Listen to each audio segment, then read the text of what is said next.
Friends, colleagues and listeners, here we are, part 2 of a 6-part series, and we're with Arpad Szakal. Arpad is the principal consultant of Cormis Partners, who are a search and leadership assessment firm, and they deal with senior level recruitment. So Arpad, thanks very much. Part 2, here we are with the transparency of the job expectation and covering minimum expectation documents and the old job description. Is that a good thing or a bad thing? So now, looking for leaders, and how do you keep leaders interested, and why do leaders want to work for you? So transparency of the job expectation. Chris, a job specification is a very tricky document to get right. What I'm witnessing with clients is that very few organizations actually take the time to really properly do this draft one, which is actually reflecting the reality. I think a lot of organizations use a job description as a sort of wish list or a menu, and then see what we come up with. I think that's not the right way to do it. I think it's basically candidates, especially the savvy ones, see through that. It really needs to be something that is compelling, concise, and something that the reader gets a proper understanding of what the organization is about, what the challenges are, how they will make a difference, and what success looks like. I think that's the one thing that I don't ever see in many job descriptions, really. I think it's all about those responsibilities and duties, an incredibly boring laundry list of duties that no one really cares about. The only thing a candidate, especially a C-level candidate, is caring about is, okay, so if I do X, Y, Z, will that be good enough? What is it that we are trying to achieve here? And yeah, don't tell me what to do or what not to do. I think I know that. So it's I think that's the difference between an okay document that says nothing and another one that basically is just a really solid sales pitch, basically. Yeah, and that's good. And that's actually what it should be, as a sales pitch, because they say if you're a good leader or leading yourself, the successful leader has to be a selfish leader. And to be consistently effective, they must take as much care of themselves and what they want as they're expected to do of others. Yeah. So they really need to be attracted to this particular position. Now, how, and I like what you said about the JD, because the old legacy JD was, as you said, it was a menu or a wish list. And in many cases, it's a cover your backside as well. So someone say, well, no, we told you that's what you had to do. And of course you should be doing this because that's what's in the job description. Yep. But the amount of care and attention to what success looks like is what is the make or breaker, I think. So people can actually see, right, I can see myself in that position. And they already assume they've got the job. And then as the interview progresses, they're talking about I would, or when or I will, and all that. And that means that you've got them. It's almost like fishing. You've got the fish on the hook because they're so engaged in it and they're so interested in it. That's then what's going to bring the best out of that particular candidate. And for yourselves, how you feel that candidate will fit in with the business. Exactly. And the things that you should be talking about in this document is basically, how did the position come about? What's the story? Why are we looking for someone? What is the current situation within the industry, the business? How does it fit into the broader sort of sector or industry agenda? And I think rather than spelling it out, really the day-to-day duties, which will probably be like that, but more often it's not like that. I think you really need to just make sure that there's an understanding of the expectations, what good looks like, and also how you are going to be assessed, how you're going to be measured, basically. And then you can measure the candidate's suitability based on their answers. So you can really use this document as a tool, as an interview tool, so that even someone who's untrained when it comes to conducting interviews, they can take this document with them. Okay, these are the things that we're looking for. Can you give me a few solid examples, data-backed solid examples where you saved money, brought in money, created efficiencies, and really just back it up. I mean, let's not forget that most interviews are behavioral based. Tell me about an example when you had to make a decision, when you didn't have all the data points available to you as well. You know, all those answers can get you a lot of insights, basically, how an individual thinks, how they behave, how they act under pressure. I think that's what the JD should be, aiding the interview process.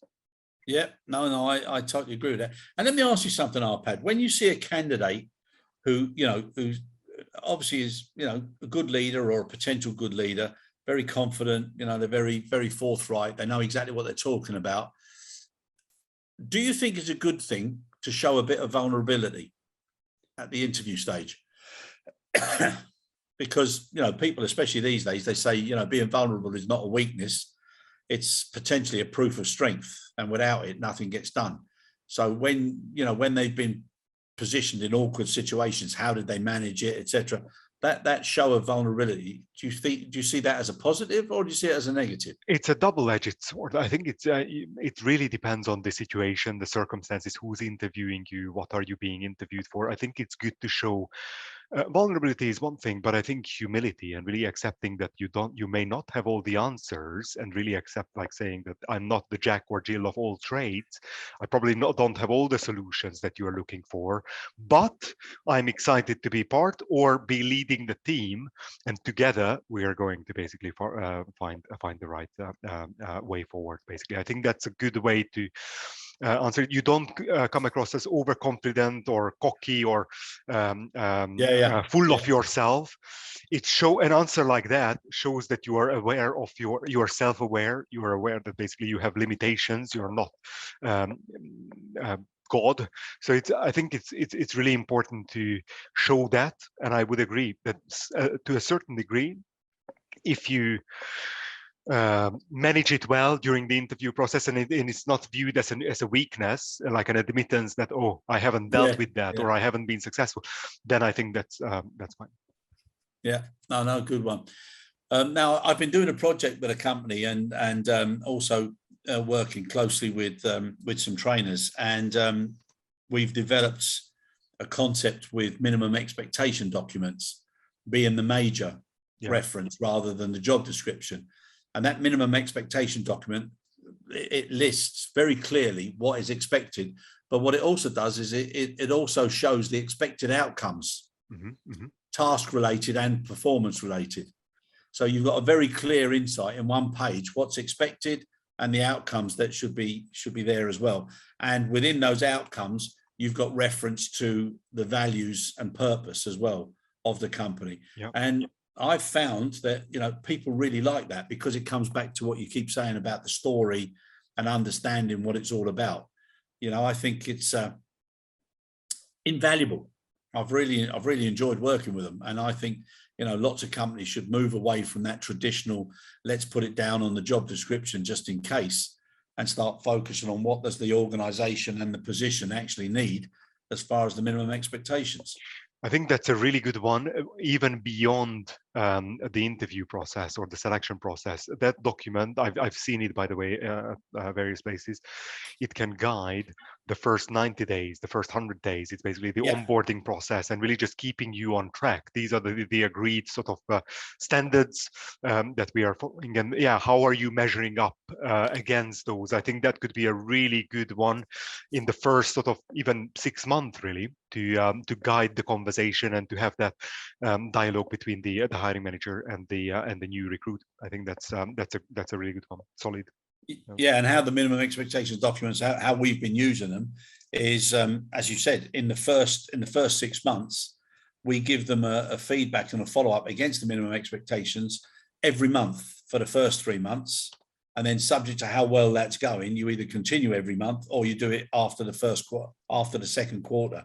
And then thereafter 6 months, and then it becomes an annual appraisal and an annual exercise.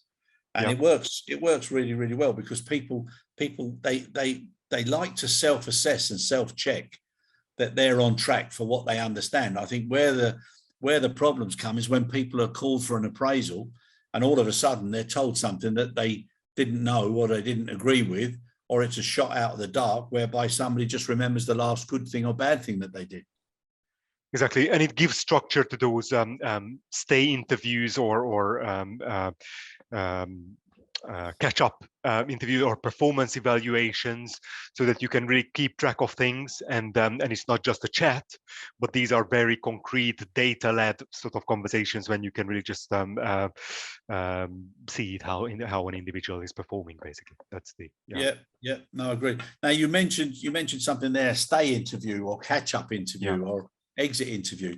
Those level of interviews are so important, aren't they? But the stay interview I really like.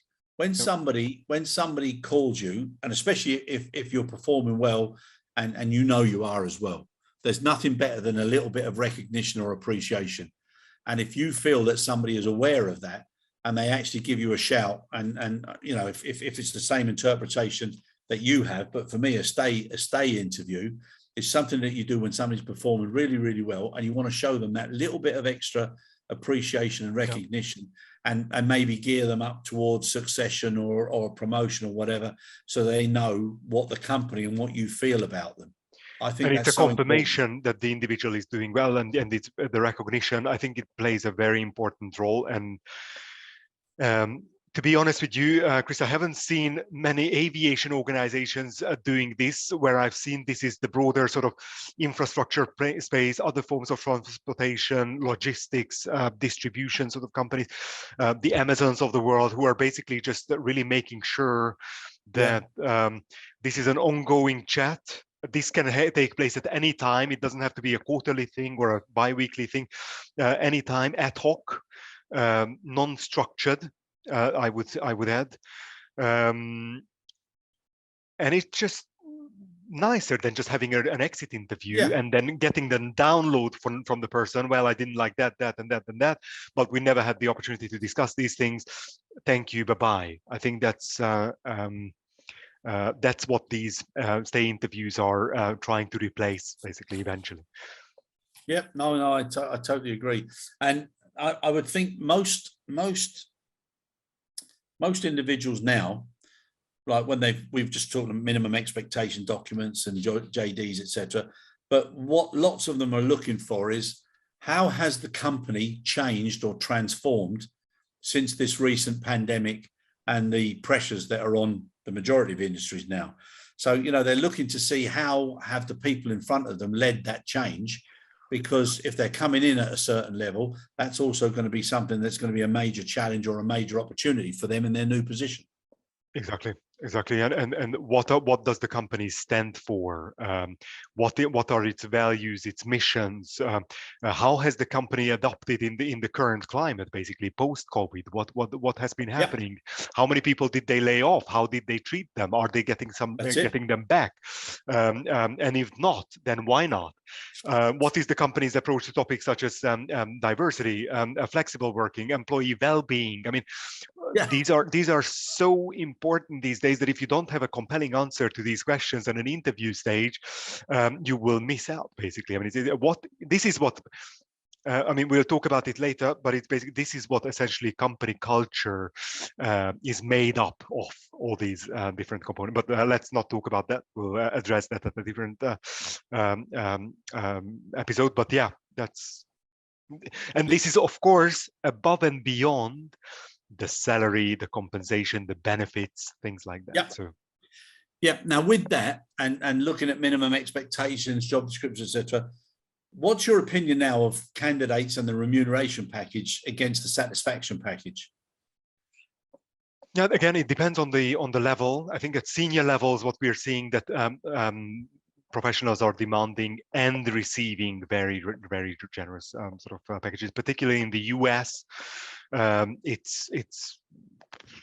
It's very generous what people get at C-level, director level, VP level, basically, even at like airlines, airports, simply because if you want to secure them, then you have to pay for them, basically. So, and the longer you hesitate, the surer it is that you will lose them, basically. That's the issue. That's the feel at the moment. So so good time to get yourself over to the US and fill a position then, for anybody that's listening. Yeah, I know you get- I would you- encourage anyone who's considering that. I mean, it's a tough market. I mean, you have to really be the solution to the issues that the organization is facing. But it's not a bad time to put the feelers out there. Yeah. Okay, very good.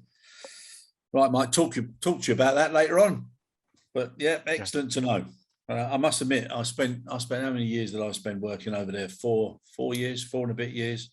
Fantastic time. Loved it. Yeah. Loved it. Yeah, really good. Met some lovely people, and every state is different. So it's a great experience as well for, to travel and see as many as you can. Right, sir. I think that's us for the second session. Okay, so we'll be back again very shortly. For anybody that's listening in, and the subject that we'll be covering on this next one is appraisals. So we'll be back in a minute. Thank you very much, Arpad. Really appreciate it. Thank you, Chris.